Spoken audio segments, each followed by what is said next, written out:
સુરતમાં લીંબાયત પોલીસે છેતરપિંડી કરતી ગેંગને ઝડપી પાડી અને લીંબાયતના અનડિટેક્ટ ગુનામાં સંડોવાયેલા રીડા આરોપીઓને પકડી પાડ્યા હતા. સુરત શહેરના લીંબાયતમાં મફતમાં અનાજ આપવાનું કહીને બે વૃદ્ધા પાસેથી દાગીના પડાવી લેવામાં આવ્યા હતા અને પોલીસે ગણતરીના કલાકોમાં જ મુદ્દામાલ સાથે 4 ઠગોને પકડી પાડ્યા. સુરતમાં લીંબાયત પોલીસે છેતરપિંડી કરતી ગેંગને ઝડપી પાડી લીંબાયતના અનડિટેક્ટ 2 ગુનામાં સંડોવાયેલા રીડા આરોપીને પકડી પાડવામાં આવ્યા હતા. સુરત શહેરના લીંબાયતમાં મફતમાં અનાજ આપવાનું કહીને બે વૃદ્ધા પાસેથી દાગીના પડાવી લેવાયા અને પોલીસે ગણતરીના કલાકોમાં મુદ્દામાલ સાથે 4 ઠગોને પકડી પાડ્યો. લીંબાયતમાં રહેતા વિધવા સિંધુબેન ઝવેરી મમતા ટોકીઝ સાથે કરિયાણું લેવા પહોંચી હતી અને મહિલાને ત્યારે 4 શખ્સોએ મળ્યા હતા અને આગળ ગરીબોને મફત અનાજ આપવામાં આવતું હોવાની જણાવી શખ્સોએ વૃદ્ધાને થોડેક આગળ લઈ ગયા. ભીડમાં કોઈ મંગળસૂત્ર કાઢી લેશે તેમ કહી 30,000ના દાગીના અને 4,000ની રોકડ સાથેનું પર્સ લઈ રફુચક્કર થઈ ગયા. 2.5 કલાક પહેલા ટોળકીએ આસપાસ નગર 2માં રહેતી વત્સલાબેન હેડાઉને પણ આ મોડેસ ઓપરેન્ડીથી છેતરી દાગીના ઉતરાવી લીધા હતા. મામલો લીંબાયત પોલીસ મથકે પહોંચ્યો હતો અને પોલીસે ગણતરીના કલાકોમાં અર્જુન બાવરી, ભગવાન બાવરી, મનોજ શંકરરાય બાવરી, ભીમા શાંતિલાલ બાવરીને મુદ્દામાલ સાથે પકડી પાડ્યા. પોલીસે આરોપીઓ વિરુદ્ધ ગુનો નોંધી કાયદેસરની કાર્યવાહી હાથ ધરી છે અને આરોપી સામે અલગ અલગ વિસ્તારમાં 4 જેટલા ગુનાઓના અંજામ આપી ચૂક્યા છે. લીંબાયત પોલીસે આરોપીની ધરપકડ કરી ગેંગના બીજા આરોપીઓને પકડવા તપાસ શરૂ કરી છે. લીંબાયત પોલીસ સ્ટેશન વિસ્તારમાં એક જ દિવસે અડધા કલાકની અંદર અલગ અલગ નજીકના વિસ્તારમાં 2 બનાવ બનવા પામ્યા હતા. જેમાં સિંધુબાઈ જેઓ નરેશભાઈ ગૌરીના પત્ની છે, જેઓ વિધવા છે, જેમની ઉંમર 57 વર્ષ છે, અને બીજા છે એ વસલા તે કૃષ્ણાભાઈ હેડાઉની પત્ની જેઓની ઉંમર 60 છે, જેઓ બંને જ હાઉસવાઇફ તરીકે જ ઘરે રહે છે.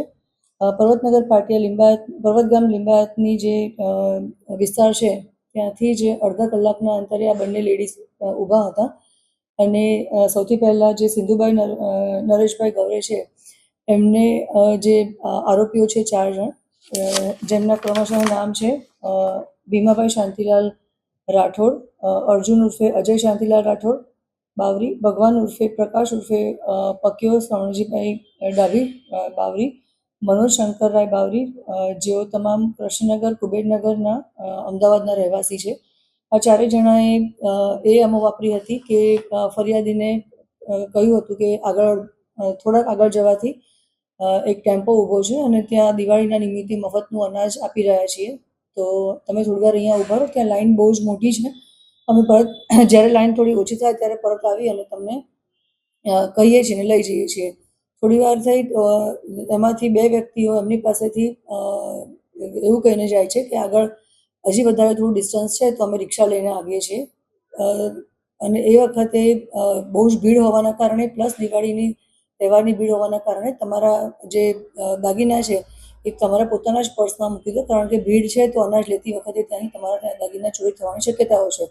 એટલે બહેને પોતે જાતે દાગીના જે પહેરેલી માળા અને વીંટીને હતું એ બધું પોતાના પર્સમાં મૂકી દીધું અને પેલા 2 જણા આગળ રિક્ષા લેવા જાઉં છું એમ કરીને ગયા. થોડી વાર થઈને ન આવતા જે બીજા 2 ઈસમો જે છે આ બંને આરોપી છે કે જેઓ બહેન પાસે ઊભા હતા, એમણે કીધું કે તમારું પર્સ મને આપી દો, આગળ બહુ ભીડ છે, પરંતુ હું જે રિક્ષા લેવા માટે ગયા છે બંને ભાઈઓ એ જે આવ્યા નથી તો અમે રિક્ષા લઈને આવ્યા. એ સમયે સમય સૂચકતા વાપરી અને જે આ જ પ્રકારની એમો જે વસલાબેન સાથે પણ એ લોકોએ અડધો કલાક પહેલાં જ વાપરી હતી, એમાં સિદ્ધુબાઈ અને વસલાબેન એ બંને પાસેથી આ જ એમોથી પર્સ લઈ આગળ દિવાળી નિમિત્તે મફત અનાજ વેચવામાં આવી રહ્યું છે એવું કહી અને એમનું પર્સ લઈ અને ત્યાંથી ભાગી છૂટ્યા હતા. જે બંને ફરિયાદી છે પોલીસ સ્ટેશન લીંબાયત ખાતે આવ્યા હતા અને ફરિયાદ દાખલ થયેલી હતી.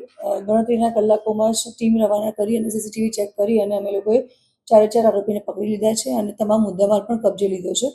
આ બાબતે એટલું જ કહેવાનું કે દિવાળીનો તહેવાર આવી રહ્યો છે, જ્યારે મફત અનાજ આપીએ છીએ તમારા દાગીના અમે ધોઈને સાફ કરી આપીશું, એકના ડબલ માટે આવશે, અથવા તો જે વેપારીઓ છે કે જે અહીંયા બિઝનેસ કરે છે એમને પણ વધારે માલ સામાન લઈ અને તમને વધારે વેપાર દિવાળીમાં કરી આપીશું. તમે અમને ઉધારે માલ આપો અને અજાણ્યા ઈસમો સાથે વધારે માલ આપીને પણ આ રીતે ધંધો ન કરવો અને આટલી તકેદારી રાખવી એ સુરત પોલીસ તરીકે અમે અત્યારે સૌને પહેલ કરીએ છીએ. ગણતરીના કલાકોમાં આરોપી પણ પકડાઈ ગયા છીએ, પકડી લીધેલા છે. તમામ મુદ્દામાલ બંને બહેનો પાસે ગળામાં પહેરવાની ચેઇન હતી, એકમાં 3 માળા ની ચેન હતી અને એકમાં સિંગલ ચેન હતી અને એમણે વીંટી કરેલી તમામ મુદ્દામાલ અમે કબજે કર્યો છે. અને જે આરોપીઓ છે એમાં જે નંબર 1 આરોપી છે ભીમાભાઈ શાંતિલાલ રાઠોડ, જેઓ કુબેરનગર અમદાવાદના રહેવાસી છે. એમના વિરુદ્ધમાં અમરાઈવાડીમાં, સુરતમાં અને કૃષ્ણનગરમાં આ જ પ્રકારે ચીટિંગનું અને લૂંટની પણ ફરિયાદ દાખલ થયેલી છે. જે આરોપી નંબર 2 છે, જેઓ અર્જુન ઉર્ફે અજય શાંતિલાલ રાઠોડ બાવરી, જેઓ નહેરુનગરના છાપરા પાસે રહે છે કુબેરનગરમાં, એમના વિરુદ્ધમાં પણ 4 ગુનાઓ દાખલ થયેલા છે અમરાઈવાડી, સરદારનગર, જુનાગઢ અને સુરત રેલવેમાં. અને જે ત્રીજા અને ચોથા આરોપી છે એમના વિરુદ્ધમાં પણ અમદાવાદમાં સોલા હાઈકોર્ટ પોલીસ સ્ટેશનમાં, સુરત એ ઉપરાંત બરોડામાં છાણીમાં, અમરાઈવાડી અને અમદાવાદમાં અમરાઈવાડીમાં અને સુરત રેલવેમાં પણ અલગ અલગ ગુનાઓ દાખલ થયેલા છે. Reporter Arvind Rathod, Janadesh news, Surat.